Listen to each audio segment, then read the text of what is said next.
আরে বলতো, তোর আবার কি হলো? মন খারাপ কেন? কোনো সমস্যা হয়েছে নাকি?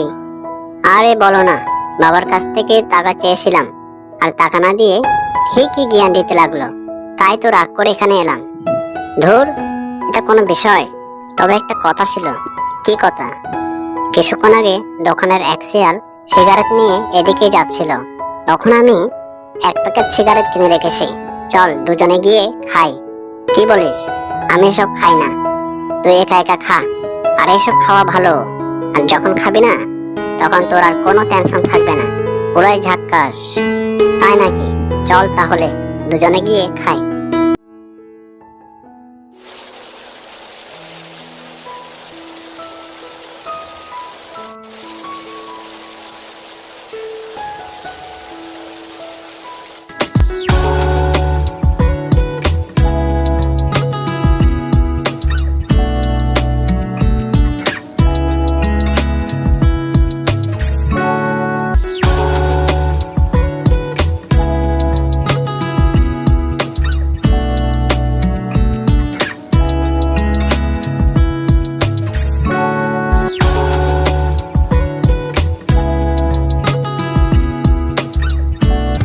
এই, তোরা রান্না বান্না কর, ততক্ষণে আমরা একটু ঘুরে আসি।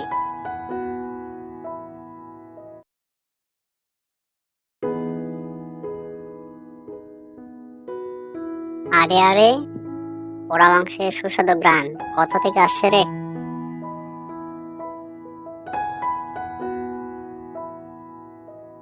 এই চল, আশপাশ একটু ঘুরে দেখে যাই।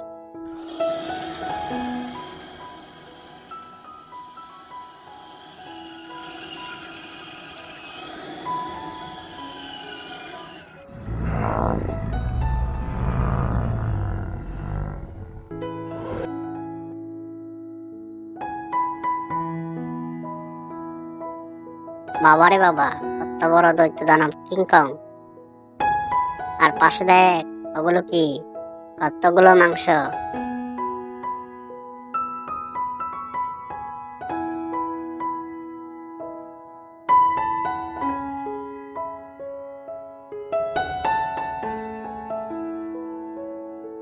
আরে, এই পাজি শিয়ালের দল, এতগুলো মাংস কোথা থেকে পেলি?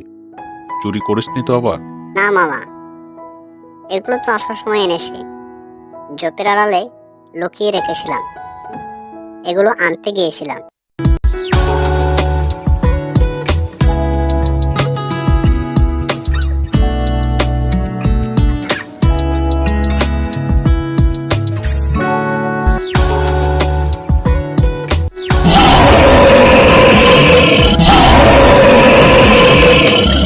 আরে, এ তো কিসের শব্দ?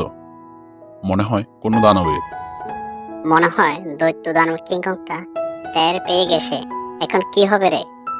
কি বললি তুই? তার মানে তোরাই কিংকং এর মাংস চুরি করেছিস?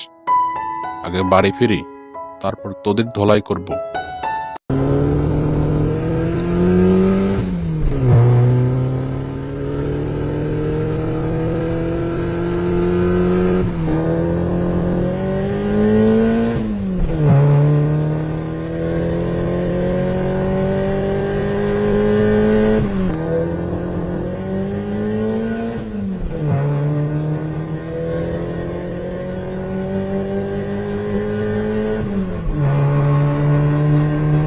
সবার বাচ্চাদের খেয়ে তো সাবার করে দিলাম। শুনেছি নদীতে নাকি এক কুমির থাকে, আর তার নাকি দুটো ছানাও আসে।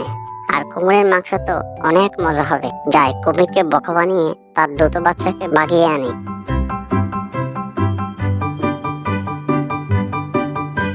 আরে কুমির ভাই যে, কেমন আছো? তোমার ছানারা কেমন আছে? আমি তোমার কাছে একটু দরকারে আসলাম, বলতে খুব লজ্জা লাগছে, কিন্তু কিভাবে যে বলি। এই তো শিয়াল ভাইয়া, আমি সানাদের নিয়ে খুব ভালোই আছি। তো কি বলতে চাও বলো, বলে ফেলো না, না বললে বুঝবো কিভাবে? আসলে কুমির ভাই, আমার বউ, মানে তোমার শিয়ালিনী ভাবি আবদার করেছে ও নাকি কুমিরের ছানা আদর করবে। আমি বলেছি কয়েকদিন অপেক্ষা করো, কদিন পরে তো আমাদের ওই ছানাপোনা হবে, এরপর তুমি যত খুশি তত আদর করো। কিন্তু এখনো জেদ ধরেছে, কুমিরের ছানা আদর করবেই করবে। এখন তুমি বলো কুমির ভাইয়া, আমি এখন কি করব? আর তুমি বিয়ে করেছো, আমাদের তো দাওয়াত করনি। তোমার বউয়ের আবদার তো বেশ আজব। তোমার বউ যেহেতু আবদার করেছে, তাহলে আমার একটি ছানা নিয়ে যাও। আদর করা শেষ হলে আবার দিয়ে যেও। আমার ছেলে আবার বেশিক্ষণ দাঙ্গায় থাকতে পারে না। আরে বলো না কুমির ভাই, আমি বাড়ি থেকে পালিয়ে বিয়ে করেছি, তাই কাউকে বলা হয়নি। আর তুমি আমাকে বাঁচালে কুমির ভাই। আমার বউয়ের আদর করা শেষ হলে আমি তোমার ছানাকে দিয়ে যাব।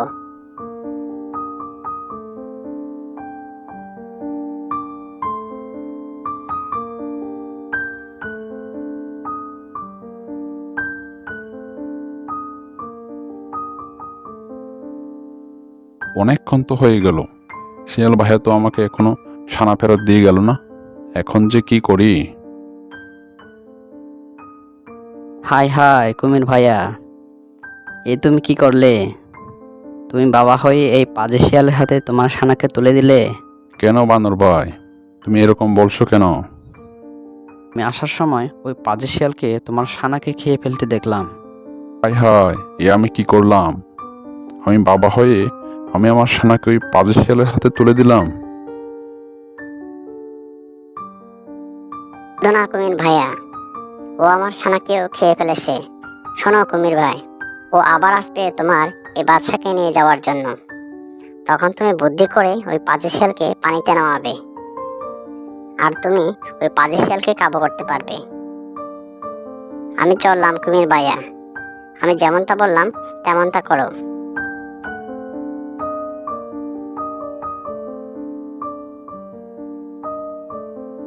কি ব্যাপার শিয়াল ভাই, তুমি একা আসলে যে? তুমি আমার ছানাকে কোথায় রেখে আসলে? আর বলো না কুমির ভাইয়া, তোমার ছানাকে তো আনতে চেয়েছিলাম, তো ঘিন্নি যেই জানতে পেরেছে তখন থেকে বায়না ধরেছে তোমার দুই ছানাকেই একসাথে আদর করবে। তাই আবারও আসলাম তোমার আরেক ছানাকে নিতে। ঠিক আছে শিয়াল ভাইয়া, তুমি আমার এই ছানাকেও নিতে চাইলে পানিতে নেমে নিয়ে যাও। পানিতে না নামলে তো তোমাকে যত্ন করব কিভাবে? বানর ভাই বলে গেছে তুমি পানিতে নামলেই আমি তোমাকে কাবু করতে পারবো। আমি এটাও জানি তুমি আমার ছানা থেকে খেয়ে ফেলেছো, তাই আমি তোমাকে সাহায্য করতে চাই। জলদি পানিতে নেমে পড়ো। ওরে বাবা রে, বোকা কুমির, এ তুই কোন ফাঁদ পেতে এসেছিস রে? আর বানরকে তো আমি দেখে নেব। না না, এখানে আর থাকা যাবে না, এখান থেকে এক্ষুনি পালাই।